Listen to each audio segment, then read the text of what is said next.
It is 1,776, and the air smells of gunpowder and desperation. Forget the gleaming myth of Valley Forge, the polished portrait of George Washington, and the ringing pronouncements of the Declaration. The true American Revolution, the war that was won not by gentlemen politicians, but by mud-caked, starving, and forgotten men, began with an absolute disaster. A defeat so profound, it should have ended the fight for independence before it truly began. This is the story of the Jersey prison ship, the floating hell that took more American lives than every single battlefield of the Revolution combined. This is the secret history buried beneath the Brooklyn Navy Yard, where the bones of 11,500 patriots rest, having been sacrificed not by musket fire, but by the calculated cruelty of the British Royal Navy. Their ordeal is the horrifying, astonishing, and essential chapter that the narrative of American liberty chose to forget. Our story begins in August 1776 on the shores of Long Island, where General George Washington stood on a ridge, watching his freshly minted Continental Army disintegrate.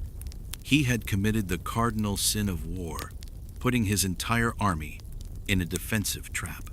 The British, commanded by General William Howe, had outmaneuvered him completely, trapping thousands of American troops with their backs against the East River, right where the Brooklyn Bridge now stands.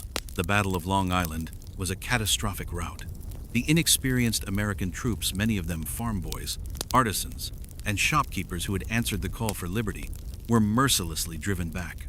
When the smoke cleared, the British had captured over 1,000 men. Washington, facing utter annihilation, achieved a miracle: a silent, night-long evacuation across the East River in a dense fog, rowing every last man and cannon back to Manhattan. It was a tactical masterpiece, but it left behind a grim and growing casualty list. And what became of those captured men? They were herded onto hulking, derelict vessels, anchored in the foul, tidal waters of Wallabout Bay, a crescent-shaped cove in the present-day Brooklyn Navy Yard. Among these vessels was the HMS Jersey, a 64-gun ship of the line, now decommissioned, stripped of her masts, and repurposed as the Crown's ultimate instrument of psychological warfare. The British intention was clear: to extinguish the flame of rebellion, not through glorious combat, but through slow, methodical, and demoralizing suffering. The moment a prisoner stepped aboard the Jersey, he left the world of soldiering and entered a Dantean nightmare. The Jersey was built to hold 400 sailors. She was crammed with over 1,000 American prisoners at any given time. The men were packed into the stifling, black air of the lower decks, known as the orlops. The portholes were nailed shut. Below the waterline, fresh air was a distant memory. The heat in summer was unbearable, a humid, suffocating oven that bred pestilence faster than maggots breed on carrion. The diet was deliberately designed to weaken and kill. They received rations known to the men as Bunker Hill beef and wormy biscuits. The beef was often rancid, spoiled scraps, and the biscuits were hardtack, riddled with weevils and flour dust, which the men often joked about, saying they had to tap the biscuits against the deck to wake up the animals. Scurvy, dysentery, smallpox, and a highly contagious disease known as jail fever, typhus, ran rampant. There was no medicine, no doctor of any note, and no sanitation. The living conditions were a violation of every recognized decency. The men slept shoulder to shoulder on bare boards. The bucket latrines would often overflow, washing filth and disease back across the deck when the ship pitched. Every morning, the dreaded cry of the British Guard would echo down: "Rebels, bring up your dead." Every single day, dozens of American corpses were dragged from the hold. Sometimes, the bodies were wrapped in a single, tattered blanket. More often, they were simply tossed overboard from the ship's side, where the tidal currents would occasionally wash their bones onto the shores of Long Island. Farmers there knew the bay as Death's Door. The British Guards did not kill them with muskets. They killed them with neglect, starvation, and calculated degradation. They offered a single, constant path to freedom: join the king's service. But for the vast majority of these patriots, the choice between certain miserable death and betraying the cause of American liberty was no choice at all. They chose the slow death. One survivor, named Captain Ethan Sloan, later wrote in his memoir, "The noise was constant, the groans of the sick, the ravings of the fevered, the constant splash of the dead being cast into the water. We lived in perpetual night, breathing air that was half life, half death. The only freedom we knew was the few minutes we were allowed on the upper deck each day, and that was just long enough to see the free ships sailing into New York Harbor, taunting us with the life we had lost." The astonishing fact is this: the British held the Jersey and its sister ships, the Scorpion, the Hope, the Good Hope, for the entirety of the war. From 1776 until the very last British evacuation in 1783, the Ghost Fleet remained anchored in Wallabout Bay, a static, unmoving battlefield that claimed victims daily. When the war finally ended, the British abandoned the rotten hulks. American patriots rushed to the bay and found a spectacle of horror. The Jersey was left a decaying shell, and as the tide receded, the shoreline was littered with the skeletal remains of the forgotten men. Today, those men are honored by a single, humble monument in Fort Greene Park, Brooklyn. But the truth of their sacrifice, the truth that more than twice the number of Americans died in this single, ghastly prison system than in all the military engagements of the war combined, is a fact that deserves not a footnote, but an entire history. This is the history of the men who died for a liberty they never got to taste, the true cost of America's freedom, and the astonishing, documented account of the war's largest, longest, and most deadly secret: the iron discipline and the daily dying.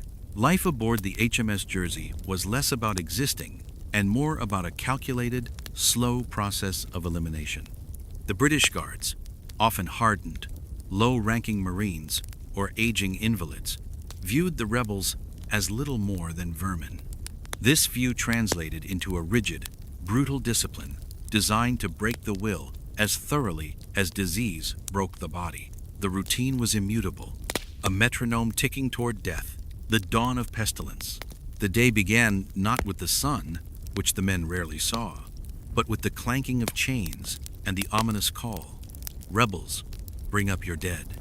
At first light, the sick and feeble were roused to haul the night's fatalities up to the main deck. An average morning saw between 5 and 12 bodies, sometimes more during the peak epidemic seasons of summer and early autumn. These corpses were often naked or clad in rotting rags, their limbs distorted by disease. A few survivors, like Thomas Andros, remembered how the guards would count the bodies and sometimes use the occasion for a grim joke before they were unceremoniously dropped over the side. Is greater than the dead were let down the sides of the ship by ropes, and when the tide ebbed, their bones were left exposed on the mudflats. The shore was white with the scattered skulls of patriots. Is greater than survivor testimony. Captain Thomas Dring, the fight for air and water. The most critical deprivation was air. The lower decks, the orlops, and the cockpit were kept locked down from sunset to sunrise. These spaces were so overcrowded that the air quickly became a toxic blend of human waste, unwashed bodies, stagnant bilge water, and the exhalations of fever. The atmosphere was literally poisonous, often described as too thick to breathe. During the day, prisoners were allowed on the main deck in shifts, but never all at once. This brief exposure to fresh air was the only thing keeping many alive. Desperate men would fight, steal, or bribe the guards with what little currency they had, often a piece of smuggled tobacco or a cherished button, for an extra minute topside. Water was equally scarce and foul. The water casks were often filled from polluted harbor sources, or, if fresh, were stored in dirty barrels. Dysentery, the bloody flux, was epidemic, spreading rapidly through the communal, contaminated rations and water. The ration of doom, Bunker Hill beef. The food was arguably the primary killer. The rations were asterisk bread, often moldy, filled with weevils, and mixed with inferior flour. Asterisk. Meat, known derisively as Bunker Hill beef or horse meat. It was typically the worst offal, preserved in salt, that often failed to mask the putrefaction. It was hard to chew and harder to digest. Asterisk peas. Oatmeal, occasionally issued, but often served already crawling with insects. The prisoners who had money or had managed to smuggle valuables could bribe the guards for supplementary provisions, a piece of fresh fish, a little rum, or a vegetable. This bribery system, tacitly permitted by the British officers, created a brutal hierarchy. The poor and sick died first. The connected or wealthy had a marginally better chance of survival. Resistance and the Newgate Hole. Despite the overwhelming deprivation, the American prisoners maintained a fierce internal structure and spirit. They organized themselves by rank, created rudimentary courts to settle disputes and punish theft, and held clandestine prayer meetings. This internal order was their greatest psychological weapon against despair. However, any act of defiance was met with savage punishment. The British maintained a dark hole below the waterline, an unventilated, rat-infested space known as the Newgate. Prisoners found guilty of insubordination, attempting escape, or even complaining too loudly were chained in the Newgate and left for days. Survival in the Newgate was unlikely, and the memory of it was enough to subdue many. One horrifying but documented incident occurred when a smallpox epidemic swept through the Jersey. Instead of providing aid, the British merely increased the rate of prisoner exchange for the sickest men, effectively cleaning out their burden while ensuring that the men they returned to the Continental Army would immediately infect Washington's healthy troops. It was biological warfare disguised as compassion. The astonishing, almost unbelievable reality is that year after year, new captives were brought onto the hulks, knowing the fate that awaited them, and yet they refused the offer to join the king's service. Their oath of loyalty to the fragile concept of the United States proved stronger than the promise of life itself. The Jersey became a perverse kind of academy for martyrdom, forging the unbreakable resolve that eventually won the war. The anatomy of escape, hope beneath the waves. The psychological torment of the prison ships was compounded by their location.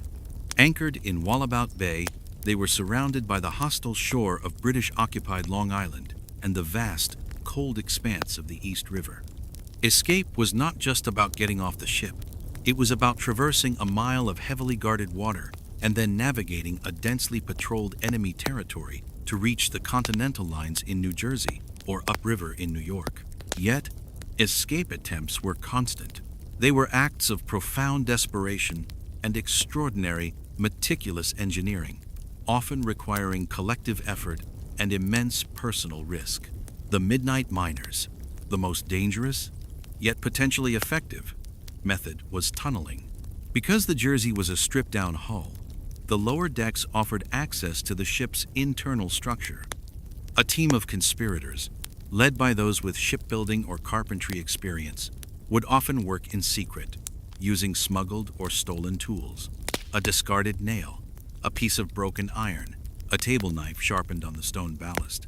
Their goal was to cut through the ship's massive timbers, often near the bow or stern, below the waterline. This required silence, darkness, and a constant lookout, is greater than astonishing detail. To mask the sound of sawing and scraping, the prisoners would wait for the cover of a storm, or, more ingeniously, they would coordinate the work during the loud, chaotic moments of morning sickness, or during the midday rush on the latrine buckets, using the sounds of human distress to conceal their sabotage. Once the hole was sufficient, the escapers faced two deadly threats. Asterisk. The British sentry. Guards patrolled the decks relentlessly. If a man was caught near the breach, he faced immediate execution or a slow death in the Newgate hole. Asterisk. The water. The cold, swift-moving tidal currents of the East River, even in summer, were formidable. Many men who made it out of the hull drowned before reaching shore, their weakened bodies unable to fight the water. In one documented case, A group of about 30 men successfully cut through the planking. However, as they slipped into the water one by one, a British patrol boat unexpectedly rounded the ship. 11 men were captured and brutally flogged. The rest vanished into the darkness. Only 2 were ever confirmed to have reached Washington's army. The escape hole was then patched, and the entire prison population was subjected to an intensified regime of roll calls and punishments. The great swimmers, for prisoners who were strong swimmers before their incarceration, a rare asset for inland farmers. There was the direct, terrifying challenge of the river. The most famous attempts happened during the summer, when the water was slightly less lethal. A prisoner would use the brief evening deck time to observe the rhythm of the guard patrols and the speed of the current. They would wait until the shift change or the depth of night when visibility was 0 and slip overboard. Asterisk, the buoyancy trick. Since life jackets did not exist, men would often fashion crude flotation aids, sometimes using empty water bottles smuggled inside their shirts, or even filling their trousers with air, tying them off at the ankles and waist to create a rudimentary float. Asterisk, the oil strategy. To avoid detection in the black water, some prisoners would smear their bodies with foul grease or kitchen oil stolen from the meager rations to reduce the glare of moonlight on their skin, though the smell often alerted dogs on the nearby shore. The distance to the Manhattan or New Jersey shore was immense. To sustain themselves, the escaped swimmers relied on sheer adrenaline and the hope of liberty. Those who reached the shores of Long Island still faced the British land patrols. It was a trade-off: drown in the water or be shot on the land. The role of civilian smugglers. Astonishingly, some small boats, operated by daring civilian patriots, would occasionally approach the anchored prison ships under the cover of darkness. These were often fishermen or smugglers operating out of Manhattan who risked hanging if caught. These civilian heroes would communicate using pre-arranged signals, a specific whistle pattern. A light flashed from the distant shore to coordinate with the prisoners. They would bring essential supplies like medicine, rum, used for sanitation and bribery, and sometimes intelligence about the war's progress. On rare occasions, a successful rendezvous meant a quick, silent transfer of a few key prisoners, often officers whose knowledge was vital to the Continental Army, from the ship to the waiting boat. These operations were the most complex, requiring detailed timing and the successful bribing of a British junior officer or disgruntled sentinel, a dangerous gamble that sometimes paid off, but often resulted in the capture of both the prisoner and the civilian helper. The constant, agonizing failure of these escapes did not stop the attempts.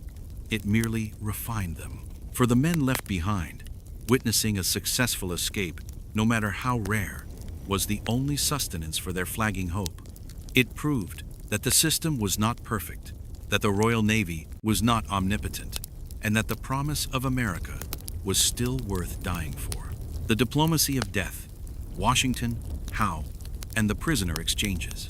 The existence of the British prison ships and the horrific death rate was not a secret. It was a potent, agonizing fact that hung over the entire American effort, influencing military strategy and consuming the highest levels of political negotiation. General George Washington viewed the welfare of his captured soldiers as both a moral imperative and a critical component of military morale. His British counterpart, General William Howe, used the suffering on the ships as a deliberate tool of war, a means of crippling the American forces without firing a shot. The policy of calculated cruelty. The British argued that the captured Americans were not legitimate prisoners of war, POWs, but rather rebels and traitors to the crown. This distinction was crucial. Asterisk. If they were POWs, they were entitled to humane treatment under existing European customs of war. Asterisk. If they were rebels, the British were legally entitled to treat them as common criminals, a category that afforded virtually no rights and justified the harsh prison conditions. This legalistic stance allowed the British to maintain the appalling conditions on the Jersey and its sister ships. Their policy was simple: starve the rebels into submission or death. The sheer logistics of feeding and caring for thousands of American prisoners were simply too costly and cumbersome for the British war machine, which prioritized its own troops. The cruel neglect was, therefore, a strategic choice to save resources and break American resolve. The stalemate of exchange. The primary tool for getting Americans off the prison ships was a prisoner exchange, a formalized trade of captured soldiers, officer for officer, rank for rank. Washington pushed relentlessly for comprehensive exchanges, but Howe continually frustrated the process. The negotiations were mired in three key issues. Asterisk. The officer-soldier imbalance.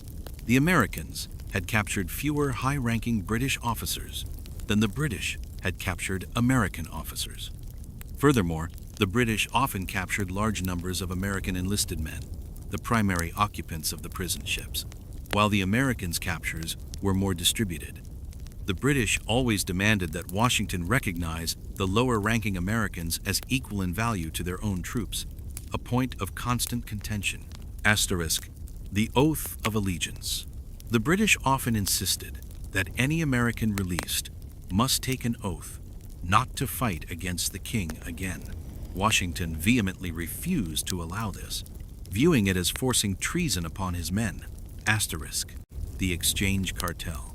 While a cartel agreement for exchange was eventually hammered out, Howe repeatedly stalled its implementation, particularly for the enlisted men. He knew that returning 1,000 starved, sick, and demoralized men to Washington's ranks was nearly as detrimental to the Continental Army as keeping them imprisoned. The returned men often brought typhus and smallpox with them, infecting entire American camps. A general's agony. Washington felt the weight of the prison ships acutely. His official correspondence is filled with desperate appeals to Howe, citing the cries of the distressed and the barbarous treatment inflicted upon his men. He even tried to use captured Hessian German mercenary officers as leverage, knowing the British valued their highly trained allies. In one significant exchange, Washington was able to get some of the worst-off prisoners returned to the mainland. The sight of these men, skeletal